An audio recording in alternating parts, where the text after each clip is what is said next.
Wherever you go, whatever you do, throw a little at it. Omax, Vest and Briefs. நெல்லை முக்கூடல் அருகே பள்ளி மாணவிக்கு ஆபாச செய்கை மூலம் தொந்தரவளித்த முதியவரை காவல்துறையினர் போக்சோ சட்டத்தின் கீழ் கைது செய்துள்ளனர். இது தொடர்பான கூடுதல் தகவல்களை செய்தியாளர் தங்க சுரேஷ் வழங்க கேட்கலாம். தங்க சுரேஷ், இந்த கைது குறித்து விரிவான தகவலை தெரிவியுங்கள். வணக்கம் பராசக்தி. பள்ளி மாணவிக்கு ஆபாச செய்கை மூலம் பாலியல் தொல்லை கொடுத்த முக்கூடல் பகுதியை சேர்ந்த 60 வயது முதியவரை போக்சோ சட்டத்தின் கீழ் சேரன் மகாதேவி அனைத்து மகளிர் காவல் நிலைய போலீசார் நடவடிக்கை எடுத்துள்ளனர். கொமுடிமுட்டி பகுதியில் வட மாநில தம்பதி 3 வயது பெண் குழந்தை பாலியல் துன்புறுத்தலுக்கு ஆளாகி அந்த சம்பவம் தற்போதுதான் அடைந்து வருகிறது.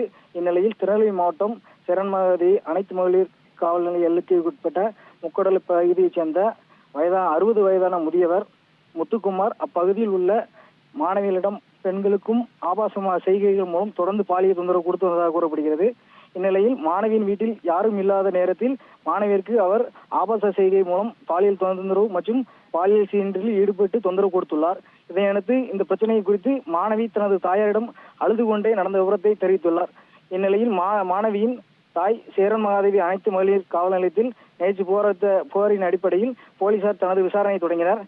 மேலும் முதியவர் முத்துக்குமாரை காவல் நிலையத்துக்கு அழைத்து சென்று விசாரித்த போது அவர் பாலியல் சீண்டலில் பாலியல் வன்புணர்வு நடவடிக்கையில் ஈடுபட்டதாக ஒப்புக்கொண்டதை அடுத்து அவர் மீது குழந்தைகள் பாலியல் ரீதியாக தொந்தரவு செய்தல், ஆபாச செய்கைகள் ஈடுபடுதல், மேலும் தவறான செய்கைகள், குழந்தைகள் மன உளைச்சலை ஏற்படுத்தல் போக்சோ போன்ற பிரிவின் கீழ் வழக்கு பதிவு செய்து நடவடிக்கை எடுத்து அவரை சிறையில் அடைத்துள்ளனர். பராசக்தி.